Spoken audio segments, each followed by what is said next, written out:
عدت إليكم مع ركلات الترجيح مشاهدينا ومتابعينا. الآن الركلة الأولى ويلسون من أمام أحمد دشتي. بالنسبة للصليبيخات ويلسون هل يتوج مجهوده؟ ويلسون سجلها ويلسون سجلها.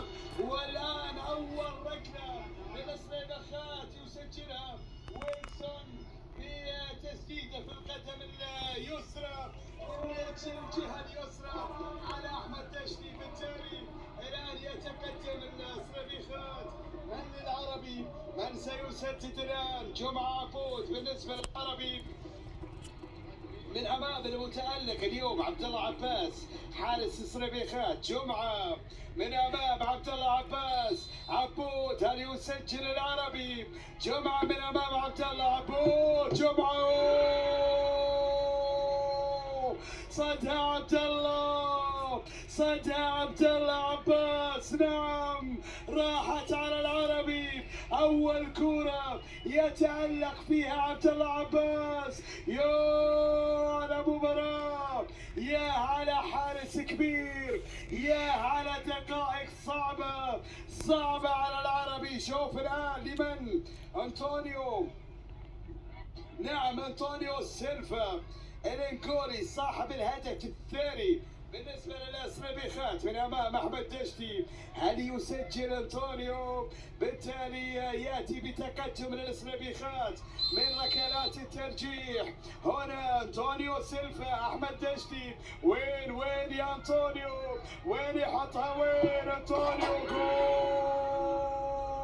نعم يسجل الصليبيخات. هي ركلات الترجيح. نعم تنهي الكثير من الامور، تلقي الكثير من الفوارق الفنيه. بالتالي انطونيو سيلفا يسجل للصليبيخات. بالتالي يتقدم الان الصليبيخات بكرتين بتسجيل هدفين من ركلات الترجيح. الان العربي عن طريق كوميل وركلة ترجيح يا ناصر هي الثانية للعربي. هل يسجل كوميل؟ هو سجل في الشوط الثاني من ركلة جزاء. الآن ركلة الترجيح يا كوميل.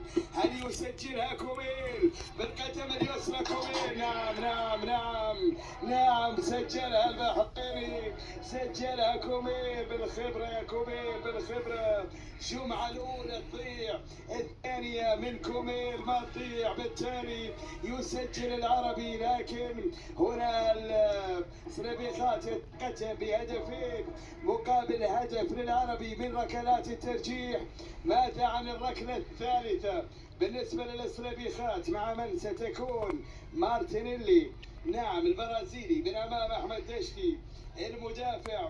من سيسدد الآن؟ هو المدافع. بالتالي مدافع عرباوي أضاع الكرة. مدافع بالنسبة للصليبيخات. هل يسجلها من أمام أحمد دشتي؟ مارتينيلي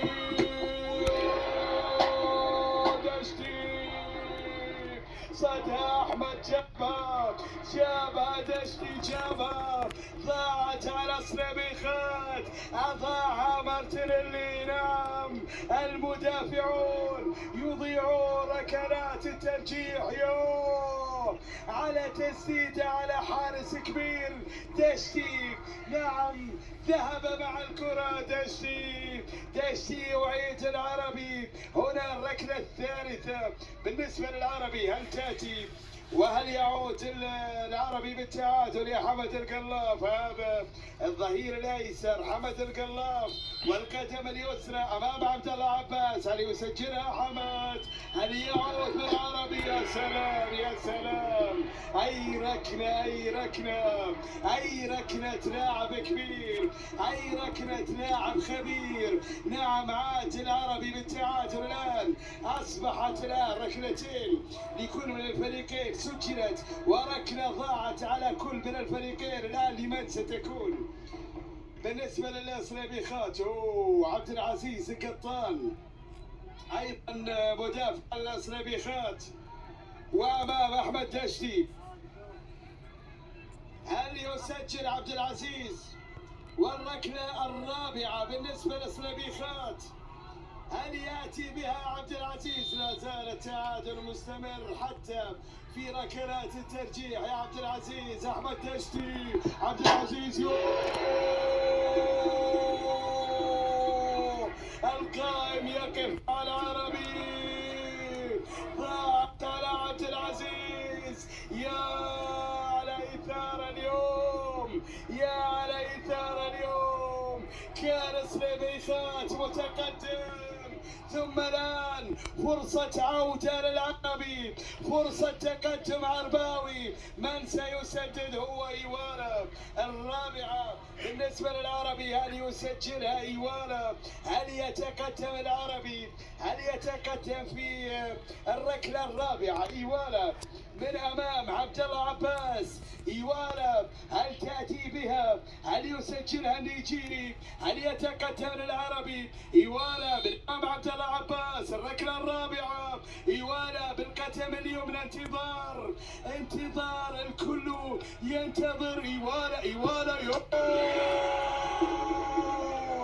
حطها إيوالا، حطها. صارت 3-2، صارت 3-2. العربي عاد ليتقدم الآن. يا على مباراة فيها أحداث كثيرة اليوم، فيها أحداث كثيرة. شوف إيوالا على طول في المرمى، إيوالا، وفي الجهة اليمنى يسجل العربي. بالتالي الآن مع سويسري، مع كيفن. الركلة الأخيرة بالنسبة للسليبيخات، لو تصدى دشتي خلاص العربي إلى دور الثمانية. لو تصدى دشتي أو ضاعت من كيفن، العربي إلى دور الثمانية.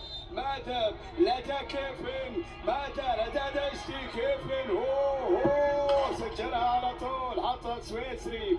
ما تضيع على كيفن هذه الكورة، ما تضيع على السويسري. الآن الركلة الأخيرة للعربي، سفيان بوشار هو من سيسدد بالنسبة للعربي. هدف يعني تأهل إلى الدور الثمانية، كرة فيها تأهل إلى مباراة الجيران. هل يسجلها سفيان أم يتصدى عبد الله عباس، أم يبقيهم في المباراة، أم يكمل تألق عبد الله عباس من أمام الجزائري سفيان بوشار؟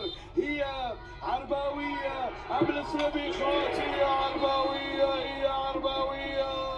سجلها سفيان. العربي إلى دور الثمانية. العربي ينتصر أخيرا في لقاء كان صعب، في لقاء كان صعب من أمام السليبيخات، في مباراة فيها الكثير والكثير من الأحداث. مبروك للعربي، لجماهير، لمحبي